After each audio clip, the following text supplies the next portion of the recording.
Hello everyone. Coursera UPSC में आप सभी का स्वागत है। UPSC civil service test series में ये हमारा सेट नंबर 48 है। इसमें कुल 15 एमसीक्यू हैं। इस सेट का पीडीएफ प्राप्त करने के लिए आप जाकर टेलीग्राम पर सर्च कर सकते हैं कोर्सेरा यूपीएससी और वहाँ ज्वाइन कर सकते हैं, जिससे आपको पीडीएफ प्रोवाइड हो जाएगा। आज के सेट में आप प्रयास कीजिएगा अपना बेस्ट देने का, जिसमें आप प्रयास करिए 9 से 15 के कैटेगरी में रहिए, क्योंकि ये एक सेफ जोन होता है। अगर आप 100 में यूपीएससी में अटेम्प्ट करते हैं 100 में 80 प्लस, तो आप सेफ जोन में रहते हैं। क्योंकि अगर आपके 5-6 क्वेश्चन निगेटिव भी रहते हैं, मतलब गलत भी हो जाते हैं, तो भी आप सेफ जोन में रहेंगे। तो आप इसी तरह से सेट में भी प्रयास कीजिएगा सेफ जोन में रहने के लिए। अगर आप इससे कम भी कर पाते हैं तो कोई बात नहीं है, आप हमेशा प्रयास कीजिएगा इंप्रूव करने का। आपका हमेशा इंप्रूवमेंट हो तो बेटर रहेगा। आपका जो भी सही हो क्वेश्चन उसको जरूर बताइएगा नीचे, तो हमें भी पता चले कि आप कितना बढ़िया परफॉर्म कर पाते हैं। अगले सेट में आप कैसा कर पा रहे हैं, आपका कितना इंप्रूवमेंट हो रहा है, नहीं हो रहा है, आप क्यों मिस्टेक हो रहा है, ये सारे हमें भी समझ में तो आना चाहिए। अब इसलिए अपना स्कोर जरूर बताएं। चलिए आज का पहला क्वेश्चन देखते हैं। पहला क्वेश्चन है, कोयला निर्माण के निम्नलिखित चरणों पर विचार कीजिए। कोयला निर्माण किन चरणों से होकर गुजरता है, उसको आपको बताना है। कथन 1 दिया है पिट, 2 दिया है बिटुमिनस कोयला और 3 दिया है लिग्नाइट, 4 दिया एंथ्रोसाइट कोयला। तो बताइए इनमें से कौन से प्रक्रिया से होकर गुजरता है कोयला निर्माण। उम्मीद है सभी लोगों ने आंसर लगा लिया होगा। जिन लोगों ने इसमें लगाया है सबसे पहले पीट, फिर लिग्नाइट, फिर बिटुमिनस और फिर उसका एंथ्रोसाइट, तो बिल्कुल सही काम किया। सी इसका करेक्ट आंसर है। देखिए कई बार ऐसा पूछा जाता है कि सबसे अच्छी गुणवत्ता का कोयला कौन सा होता है, सबसे खराब गुणवत्ता का कोयला कौन सा होता है, ऐसे भी क्वेश्चन बनते हैं। लेकिन यूपीएससी ऐसे क्वेश्चन नहीं बनाएगी, इस बात की संभावना कम है। लेकिन अन्य एग्जाम अगर देते हैं यूपी पीसीएस यानी कि या फिर सीजीएल का, तो वहाँ पे पूछे जा सकते हैं आपसे कि सबसे अच्छी गुणवत्ता के कौन से कोयले होते हैं और सबसे खराब गुणवत्ता की कौन सी होती है, तो आपसे पूछे जा सकते हैं। तो देखिए यहाँ एंथ्रोसाइड जो है ये अच्छी गुणवत्ता की है। लिग्नाइट भी ठीक ही, लिग्नाइट सॉरी, बिटुमिनस भी अच्छी क्वालिटी के है, बहुत ज़्यादा खराब तो नहीं है कहेंगे इसको, लेकिन अच्छी क्वालिटी का है। लेकिन इससे भी बुरा है लिग्नाइट, और सबसे बुरा कौन सा है, पीट कोयला है। तो सबसे खराब कौन सा है, पीट। तो आप ये बात याद रखिएगा। चलिए यहाँ देख सकते हैं कुछ प्रक्रिया कैसे कैसे होता है। सपोज मान लीजिए कि कुछ जीव हैं जो कार्बनिक जो भी ऑर्गेनिक मटेरियल है वो मर गए, जीव मर गए, मतलब या पौधे भी सड़ गल गए, तो दलदली भूमि में क्या होता है, निक्षेपित हो जाते हैं और फिर वो एक तरह से पीट हो जाते हैं, पीट के रूप में निक्षेपित हो जाते हैं। लेकिन जब उनका जीवाणु और रासायनिक परिवर्तन होता है, ताप दाब बढ़ने के बाद धीरे धीरे वो क्या होते हैं, लिग्नाइट कोयले में परिवर्तित होने, अर्थात भूरे कोयले में परिवर्तित होने लगते हैं। फिर क्या होता है, जब वो और लंबे समय तक ताप दाब झेलते हैं तो वो उप बिटुमिनस या फिर बिटुमिनस कोयले में परिवर्तित होते हैं। भारत में याद रखिएगा बिटुमिनस कोयले ज़्यादा पाए जाते हैं। दूसरा, फिर इसके बाद कुछ और लंबे समय बाद एंथ्रोसाइट में परिवर्तित होते हैं। तो एंथ्रोसाइट सबसे अच्छा कोयला होता है। तो कुछ इस तरीके से आप याद रख सकते हैं। यहाँ पे ग्राफ देख सकते हैं, कुछ इस तरीके से गुजरता हुआ एंथ्रोसाइट तक आया हुआ है। तो एक लंबी प्रक्रिया होती है। भारत में सबसे ज़्यादा कोयला कौन से चट्टानों में पाया जाता है, तो गोंडवाना क्रम की चट्टानों में पाया जाता है। तो चलिए इतनी सी बातें थी। चलिए अगला क्वेश्चन देखते हैं।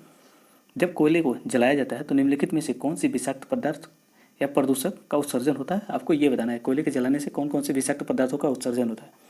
1 दिया है पारा, 2 दिया है सीसा, 3 दिया है सल्फर डाइऑक्साइड, 4 दिया नाइट्रोजन ऑक्साइड। तो बताइए इनमें से किसका उत्सर्जन होता है कोयले को जलाने से। उम्मीद है सभी लोगों ने आंसर लगा लिया होगा। जिन लोगों ने इसमें डी लगाया बिल्कुल सही है, डी इसका सही आंसर है। इन सबका उत्सर्जन होता है कोयले के जलाने से।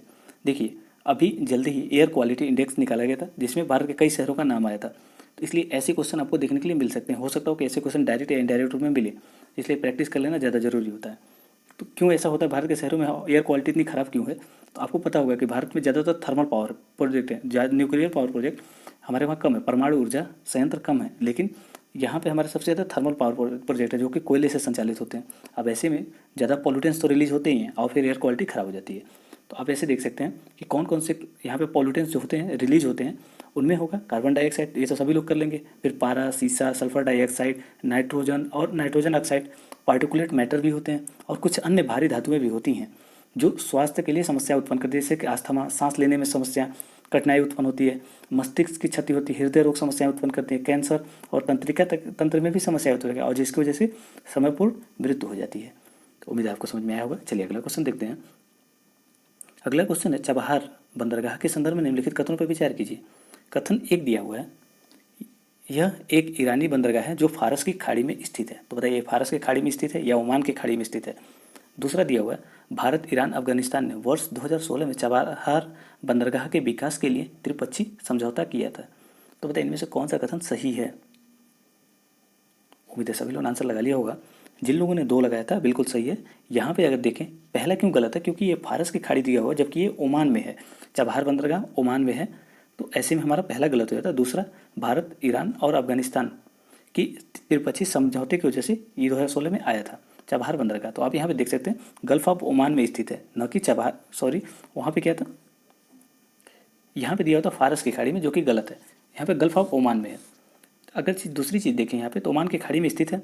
जो पाकिस्तान के ग्वादर बंदरगाह आप देखेंगे, ग्वादर यहाँ पे ग्वादर पोर्ट जो कि लिखा हुआ है यहाँ देख सकते हैं, उससे मात्र 72 किलोमीटर की दूरी पर ही स्थित है, जो कि चीन द्वारा विकसित किया गया है।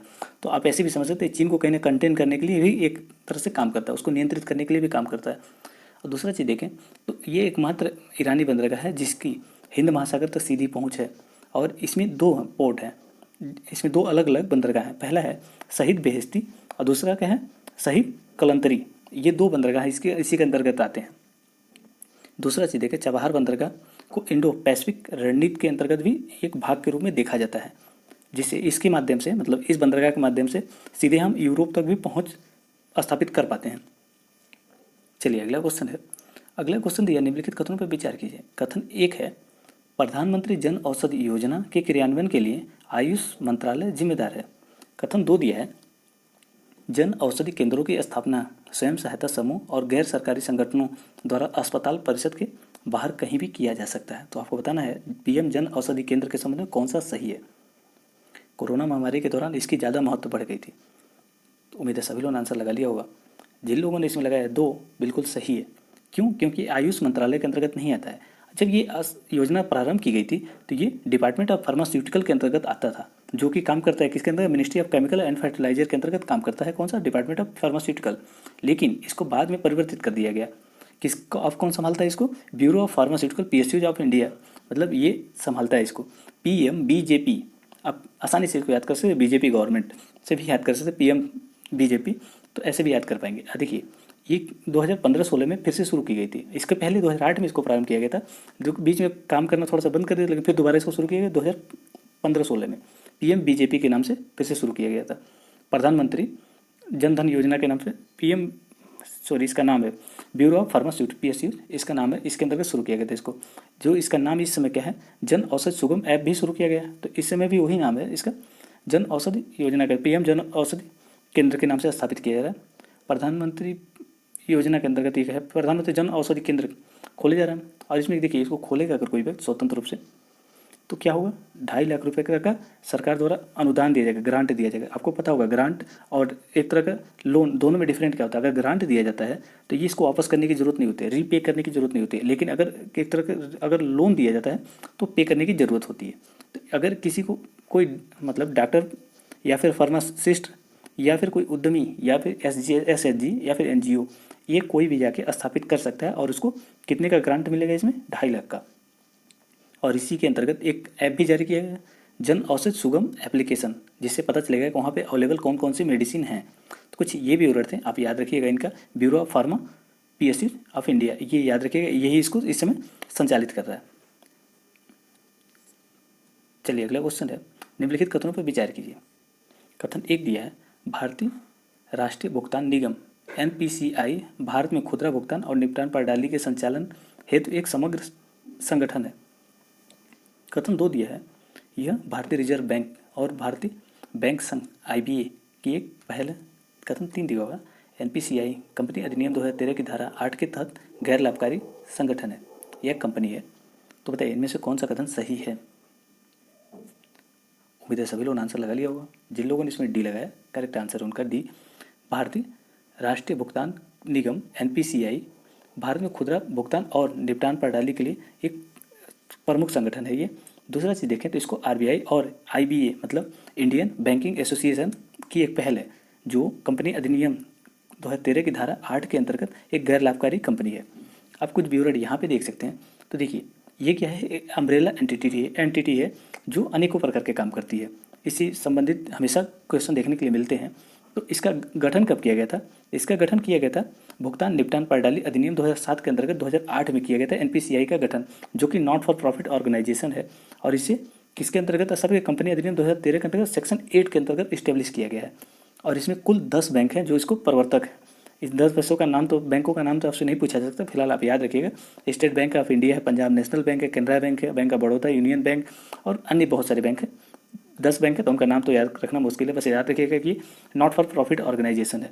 जिसको कंपनी अधिनियम 2013 के अंतर्गत सेक्शन अंडर 8 के अंतर्गत स्थापित किया गया है। तो कुछ ये व्यूअर थे, अब इनका नाम याद रखिएगा, इनके बारे में थोड़ा सा याद रखिएगा। चलिए अगला क्वेश्चन है, कभी कभी समाचारों में देखा जाने वाला प्री पैक फ्रेमवर्क। तो बताइए किससे संबंधित है प्री पैक फ्रेमवर्क? एक दिया हुआ है स्वास्थ्य अस्पतालों की घोषणा से, बी दिया हुआ है तनावग्रस्त कंपनी के ऋण के समाधान से, सी दिया हुआ है वन्य जीवों में रोग संचरण के प्रबंधन से, डी दिया है दवा वितरण हेतु एक समान मानक से। तो बताइए इनमें से प्री पैक फ्रेमवर्क किससे संबंधित है?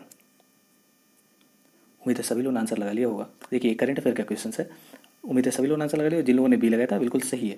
देखिए प्री पैक फ्रेमवर्क का संबंध ये है कि इंसॉल्वेंसी बैंकरप्सी के अंतर्गत क्या होता था, पहले कोई पैक नहीं रहता था, इनके प्री पैक्ड फ्रेमवर्क नहीं रहने को, जिससे होता क्या था कि इनकी बोली लगाई जाती थी और धीरे धीरे इनकी वैल्यू कंपनी की गिर जाती थी। जब वो दिवालिया घोषित हो जाते थे तो उनकी वैल्यू गिर जाती थी। छोड़िए इसको थोड़ा और अच्छे से समझते हैं। इसके पहले क्या होता था, बैंकों के जब इंसॉल्वेंसी बैंकरप्सी कोड 2016 नहीं था तो क्या होता था कि अगर कोई बैंक दिवालिया घोषित होना चाहता है तो उसको घोषित होने में लगभग 4 वर्ष का भी समय लग जाता, 4 वर्ष से ज़्यादा समय का। फिर इसमें क्या किया गया, इंसॉल्वेंसी बैंकरप्सी कोड लाया गया, इससे भारत में बिजनेस करना आसान हो गया। इसी वजह से आपने देखा होगा जब डूइंग बिजनेस में भारत की रैंकिंग थोड़ी सी सुधर गई थी, अच्छी हो गई थी। इसने क्या किया था, तो 270 दिन अर्थात 9 महीने के अंदर भी कोई भी अगर उद्योग अपने आप को इंसॉल्वेंस करवाना चाहता है, बैंकरप्ट करवाना चाहता है, मतलब अपना यहाँ तक कहें तो उसको अपने सेल करवाना चाहता है तो उसको अब 9 महीने के अंदर सेल कर देना जाता है, दिया जाता है। उसकी जो प्रक्रिया होगी मतलब जो भी प्रक्रिया होगी उसकी पूरी केवल 9 महीने के अंदर कर दी जाएगी। इससे क्या होगा, अब कोई भी होगा तो उसको जल्दी से जल्दी उसके जो भी लोन होंगे, तनावग्रस्त संपत्ति होंगे, उसको सुलझा लिया जाएगा, उनकी जो संपत्ति होगी उसको बेच दिया जाएगा या फिर कोई अन्य उसका ओनर ले ले, ओनरशिप ले ले, ऐसी प्रक्रिया की जाएगी। लेकिन अगर प्री पैक एग्रीमेंट हो जाता है तो क्या होगा, जो उसकी सुरक्षित लेनदार हैं, निवेशक हैं, इनके बीच समझौता हो जाएगा कि ऐसी कंडीशन में क्या किया जाए, जो ऋण है उसके लिए समाधान क्या किया जाए, ये मिलकर आपस में ही सुलझा लेंगे। इससे क्या होगा, उसकी जो संपत्ति के रेट होंगे वो गिरेंगे नहीं, एक जगह स्टेबल रहेंगे। तो कुछ इसलिए लाया जा रहा है। अभी भारत में देखिए कब तक आ जाता है, बस इसके लिए एक इंसॉल्वेंसी लॉ कमेटी है, उसकी एक उप समिति है, दिवालिया संशोधन अक्षमता कोड के एक उप समिति, उसने इसको लाने के लिए सिफारिश की थी। तो बस इसीलिए न्यूज़ में था, आप इसके बस बारे में याद रखिएगा। चलिए अगला क्वेश्चन है, यहाँ पे कुछ भारत के सैन्य अभियान है और उससे सहभागी देशों का ब्यौरा दिया हुआ है, तो आपको मिलाना है इनमें से कौन सा करेक्ट है, नहीं है करेक्ट कौन सा नहीं है आपको ये बताना है। यहाँ पे दिया है दुस्तलीफ दिया हुआ है आपको, उसके सामने दिया मंगोलिया, नोवेडिक एलिफेंट दिया हुआ, उसके सामने उज्बेकिस्तान दिया हुआ, युद्ध अभ्यास संयुक्त राज्य अमेरिका दिया हुआ है, और 4 दिया है बोल्ड कुरुक्षेत्र, उसके सामने नेपाल दिया हुआ। तो बताइए इनमें से कौन सा मिलान गलत है? उम्मीद है सभी लोगों ने आंसर लगा लिया होगा। देखें यहाँ पे नोवेडिक एलिफेंट का संबंध किसे, मंगोलिया से है, जबकि दुस्तलीफ का संबंध किसे, उज्बेकिस्तान से है। और देखें यहाँ पे तो युद्ध अभ्यास यूएसए के साथ है, तो ये बिल्कुल सही है। यहाँ पे बोल्ड कुरुक्षेत्र सिंगापुर के साथ है, न कि नेपाल के साथ। तो हमारा गलत हो जाता है 1, 2 और 4। 1, 2, 4 ए में दिया हुआ है, तो करेक्ट आंसर इसका ए हो जाएगा, क्योंकि गलत पूछा था, इसमें ए गलत था। आप यहाँ पे देख सकते हैं युद्ध अभ्यास भारत और अमेरिका के बीच आयोजित होने वाला संयुक्त सैन्य अभ्यास है। दुस्तलीफ किसके संबंध है, भारत और उज्बेकिस्तान के बीच उत्तराखंड के चौबटिया में आयोजित किया जा रहा है, दूसरा चरण था। दूसरा चीज़ देखें यहाँ पे, तो नोमेडिक एलिफेंट किसके बीच है, भारत और मंगोलिया के बीच सैन्य अभ्यास है। और बोल्ड कुरुक्षेत्र भारत और सिंगापुर के बीच में है। तो उम्मीद आपको समझ में आया होगा, ये भी सैन्य अभ्यास है। चलिए अगला क्वेश्चन है, अगला क्वेश्चन दिया निम्नलिखित कथनों पर विचार कीजिए। कथन 1 दिया हुआ है उइगर मुस्लिम चीन का एक स्वदेशी अल्पसंख्यक समुदाय है। कथन 2 दिया है उइगर की सबसे बड़ी आबादी चीन के सिंजियान प्रांत में निवास करती है। कथन 3 दिया है चीन का सिंजियान प्रांत केवल भारत और पाकिस्तान के साथ सीमा साझा करता है। तो बताइए इनमें से कौन सा कथन सही है? उम्मीद है सभी लोगों ने आंसर लगा लिया होगा।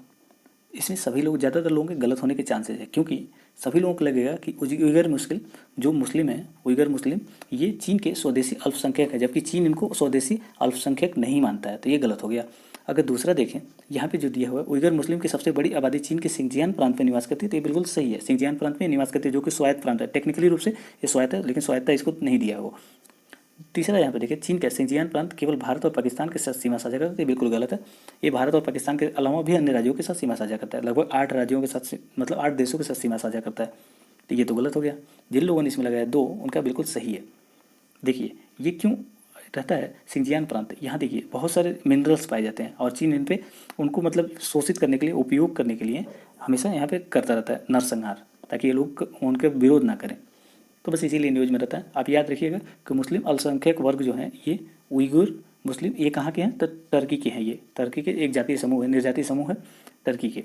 और दूसरा चीज़ देखिए यहाँ पे, चीन में आधिकारिक तौर पर 55% अल्पसंख्यक, मतलब 55 जो अल्पसंख्यक जाति है उनमें से एक ये भी हैं, लेकिन इनको अल्पसंख्यक नहीं मानता है, इनको क्षेत्रीय अल्पसंख्यक मानता है। लेकिन और ये स्वीकार करता है कि स्वदेशी हैं, इनको स्वदेशी नहीं मानता है। किनको? उइगर मुस्लिमों को, चीन। अब दूसरा चीज़ देखिए, तो उइगर मुस्लिमों की आबादी कहाँ कहाँ है, ये चीज़ आप याद रखिएगा। इसके पड़ोसी देशों में ही है। वो कौन सा? उज्बेकिस्तान, फिर किर्गिस्तान और कजाकिस्तान।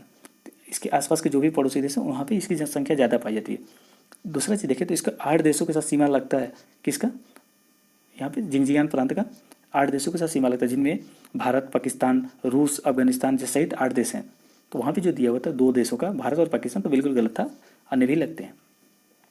चलिए अगला क्वेश्चन देखते हैं। अगला क्वेश्चन है, राष्ट्रीय सामाजिक सहायता कार्यक्रम के संदर्भ में निम्नलिखित कथनों पर विचार कीजिए। कथन 1 दिया है, यह कार्यक्रम केवल ग्रामीण क्षेत्रों में लागू किया जा रहा है।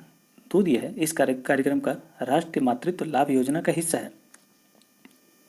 3 दिया हुआ है, इसे वर्ष 2016 में केंद्र प्रायोजित योजना के कोर ऑफ कोर योजना के अंतर्गत लाया गया था। तो बताइए इनमें से कौन सा कथन सही है? उम्मीद है सभी लोगों ने आंसर लगा लिया होगा। देखिए, अगर पहला देखें तो ये केवल ग्रामीण क्षेत्रों में लागू होता है, तो बिल्कुल गलत है। ये शहरी क्षेत्रों में भी लागू होता है, तो ऐसे में हमारा पहला गलत हो गया।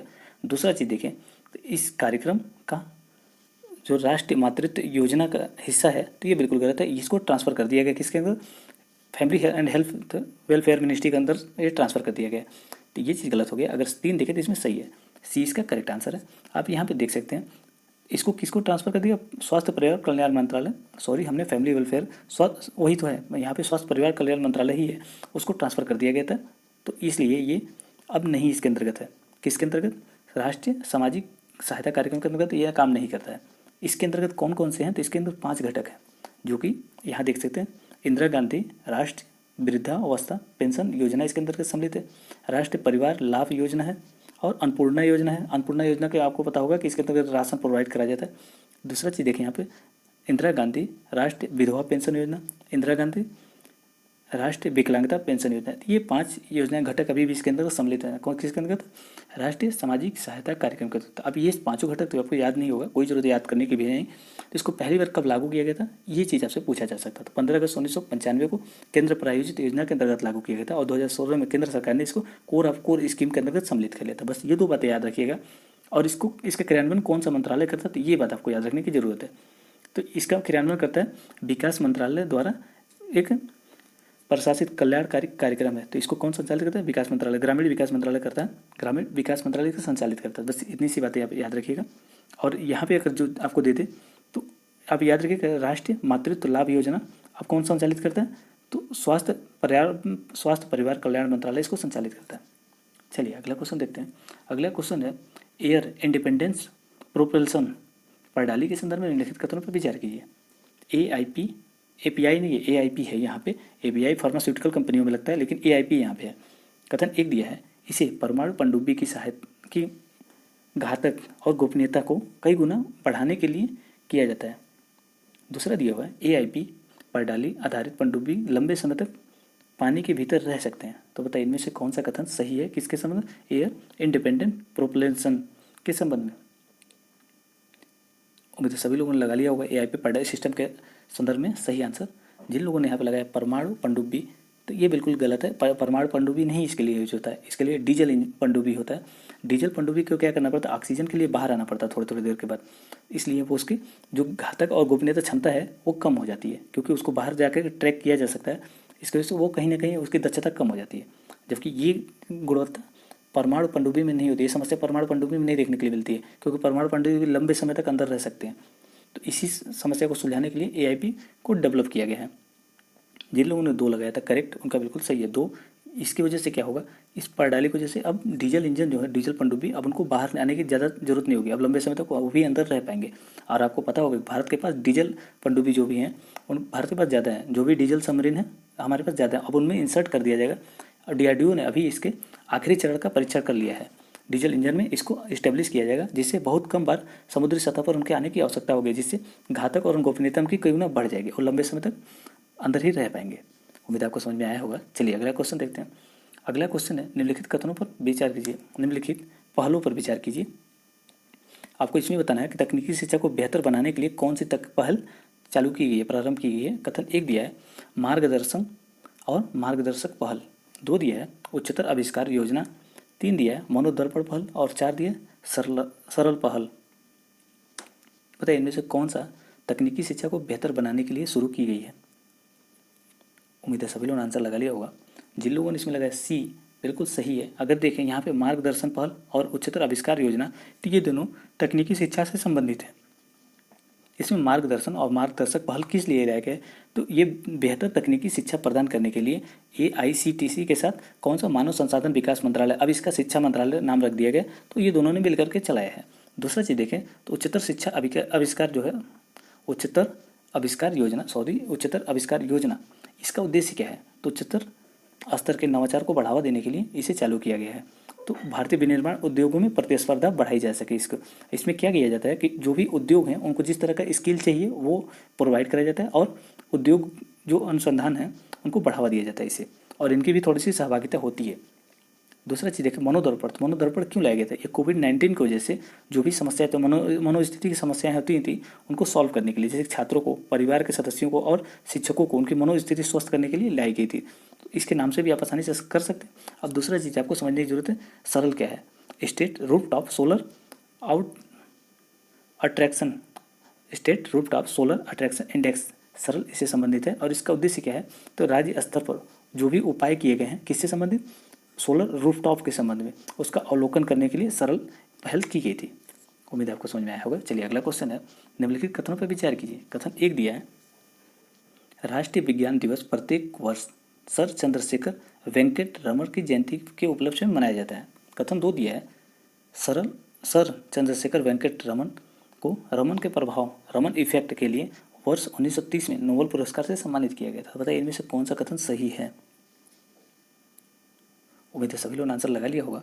जिन लोगों ने इसमें लगाया केवल 2 बिल्कुल सही है, क्योंकि इनकी जयंती के उपलक्ष्य में अपना नहीं मनाया जाता है। ये 1930 में इनको मिला था, किसके लिए, रोमन इफेक्ट के लिए नोबेल प्राइज़ मिला था, तो इसीलिए 28 फरवरी को मनाया जाता है राष्ट्रीय विज्ञान दिवस। तो पहला गलत हो जाता है, दूसरा इसमें करेक्ट आंसर है। आप यहाँ पे देख सकते हैं 28 फरवरी को मनाया जाता है राष्ट्रीय विज्ञान दिवस प्रत्येक वर्ष, और 1930 से में इनको नोबेल प्राइज़ मिला था, इसकी वजह से 1987 से इसको मनाया जा रहा है, प्रत्येक वर्ष मनाया जा रहा है 28 फरवरी को 1987 से। चलिए अगला क्वेश्चन देखते हैं। अगला क्वेश्चन है निम्नलिखित कथनों पर विचार कीजिए। कथन 1 दिया है घुलित ऑक्सीजन नदी तंत्र में मौजूद ऑक्सीजन की मात्रा को मापने का एक उपाय है।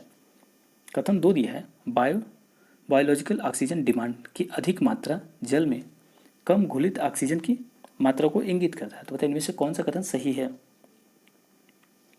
उम्मीद है सभी लोग आंसर लगा लिया होगा। देखने में तो ऐसा आपको लग सकता है कि दोनों सही है, लेकिन पहला गलत है, क्योंकि ऑक्सीजन की मात्रा नहीं बताता है, उसके डिमांड को बताता है। किस तरह का डिमांड, देखिए जब जल तंत्र में कुछ अवांछनीय तत्व मिल जाते हैं तो उससे क्या होता है, जो भी उसके बैक्टीरिया हैं या फिर जो भी माइक्रो ऑर्गेनिज्म है उनको क्या होगा, जो उनको तोड़ने के लिए, छोटे छोटे डिकम्पोज करने के लिए ऑर्गेनिक मैटर को उनको ऑक्सीजन की आवश्यकता होगी, क्योंकि एरोबेटिक एक कंडीशन में करते हैं, ऑक्सीजन की उपस्थिति में ही उनको तोड़ते हैं, न कि एंड्रोबेटिक। एंड्रोबेटिक में क्या होता है, ऑक्सीजन की उपस्थिति नहीं रहती तब वो तोड़ते हैं, लेकिन इसमें ऑक्सीजन की उपस्थिति होनी चाहिए। तो ये देखा जाता है कि इनको जो भी बैक्टीरिया है, माइक्रो ऑर्गेनिज्म है, उनको उन छोटे छोटे पार्टिकल को तोड़ने में कितनी ऑक्सीजन की जरूरत होगी। अगर वो उनको ज़्यादा इसमें जो पार्टिकल मैच मिल जाएंगे, पॉल्यूटेंट ज़्यादा आ जाएंगे, तो इसको ऑक्सीजन की ज़्यादा आवश्यकता पड़ेगी। ऐसे में क्या होता है, ऑक्सीजन की कमी हो जाती है और फिर उसमें पे जीव मरने लगते हैं। तो ये एक तरह का रिप्रेजेंट करता है क्या, कि कितने अमाउंट की ऑक्सीजन की ज़रूरत है, किसके लिए, कंज्यूम, उसका उपयोग, मतलब उसका उपभोग करके ऑक्सीजन के जो बैक्टीरिया और माइक्रो ऑर्गेनिज्म है वो डीकम्पोज कर पाए ऑर्गेनिक मैटर को एरोबेटिक कंडीशन में। तो उम्मीद है आपको समझ में आया होगा ये चीज़, और एक स्पेसिफिक टेम्परेचर पर करते हैं ये चीज़ें। चलिए अगला क्वेश्चन देखते हैं। अगला क्वेश्चन है बौद्ध धर्म के संदर्भ में निम्नलिखित कथनों पर विचार कीजिए। देखिए ये आज का सबसे महत्वपूर्ण MCQ है, इसके पूछे जाने की सभी एग्जाम में ज़्यादा प्रायिकता होती है भी। कथन 1 दिया है वरदा मुद्रा, कि वरदा मुद्रा में हाथ का इशारा वरदान देने को दर्शाता है।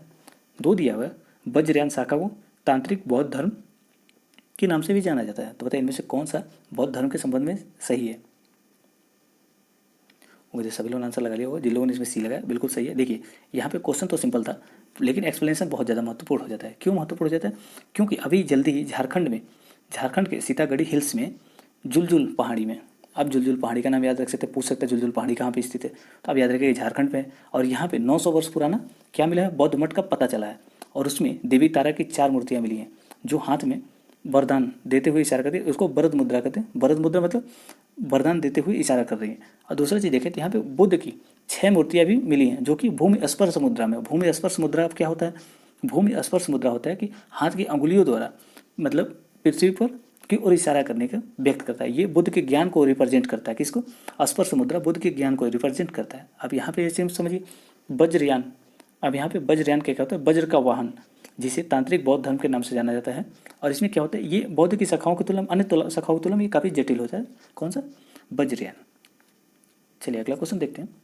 अगला क्वेश्चन है और आज का लास्ट क्वेश्चन है, निम्नलिखित कथनों पर विचार कीजिए। कथन 1 दिया है, राष्ट्रपति शासन की घोषणा मंत्रिपरिषद की सलाह पर की जाती है। कथन 2 दिया है, राष्ट्रपति शासन लागू करने की घोषणा को इसके जारी होने की तिथि से 6 माह के भीतर संसद के दोनों सदनों द्वारा अनुमोदित किया जाना अनिवार्य है। तो बताइए इनमें से कौन सा कथन सही है। उम्मीद है सभी लोगों ने आंसर लगा लिया होगा। जिन लोगों ने सी लगाया उनका बिल्कुल गलत है, सी इसमें सही नहीं है। क्यों, क्योंकि ये 2 महीने के अंतर होता है, 6 महीने के लिए अंतर नहीं। तो ये चीज़ गलत हो गया। एक इसमें जिन लोगों ने लगाया बिल्कुल करेक्ट है। आप कुछ सोच रहे होंगे कि मंत्रिपरिषद की सलाह पर जारी की जाती है, ये तो गलत है। तो ये बिल्कुल सही है। क्यों, क्योंकि सामान्य प्रक्रिया में क्या होता है कि जब किसी राज्य की मशीनरी सिस्टम वहाँ जब शासन संविधान के अनुसार नहीं संचालित होता तो राज्यपाल इन्फॉर्मेशन देते हैं राष्ट्रपति को, फिर राष्ट्रपति शासन लागू होता है। लेकिन राज्यपाल के विवरण के बिना भी इस प्रक्रिया के द्वारा लागू किया जाता है राष्ट्रपति शासन। तो ये चीज़ समझ में आ गई आपको। दूसरा चीज़ यहाँ पे देखें तो कुछ अन्य चीज़ें दिया होता है, जैसे कि दिया होता है कि कितने दिन जब शासन राष्ट्रपति शासन लागू हो गया तो उसके 2 महीने के भीतर जो होता है संसद के दोनों सदनों की अनुमोदन होना जरूरी है। अब आपसे पूछा जाए कि कितने दिनों तक राष्ट्रपति शासन लगाया जा सकता है, तो इसका जवाब है 3 वर्ष। 3 वर्ष के लिए लगाया जा सकता है राष्ट्रपति शासन। और एक बार जो दोनों सदनों की स्वीकृति होगी पारित करके उसको 6 महीने तक बढ़ाया जा सकता है। अब ये 6 महीने बढ़ाते बढ़ाते 3 वर्ष तक ही बढ़ाया जा सकता है, 3 वर्ष से अधिक नहीं बढ़ाया जा सकता। ये चीज़ आपको समझ में आ गया। और दोनों सदनों द्वारा पारित होना जरूरी है। आज की सीरीज देखने के लिए धन्यवाद। आपका जो भी करेक्ट हुआ हो आप उसके बारे में जरूर बताएं।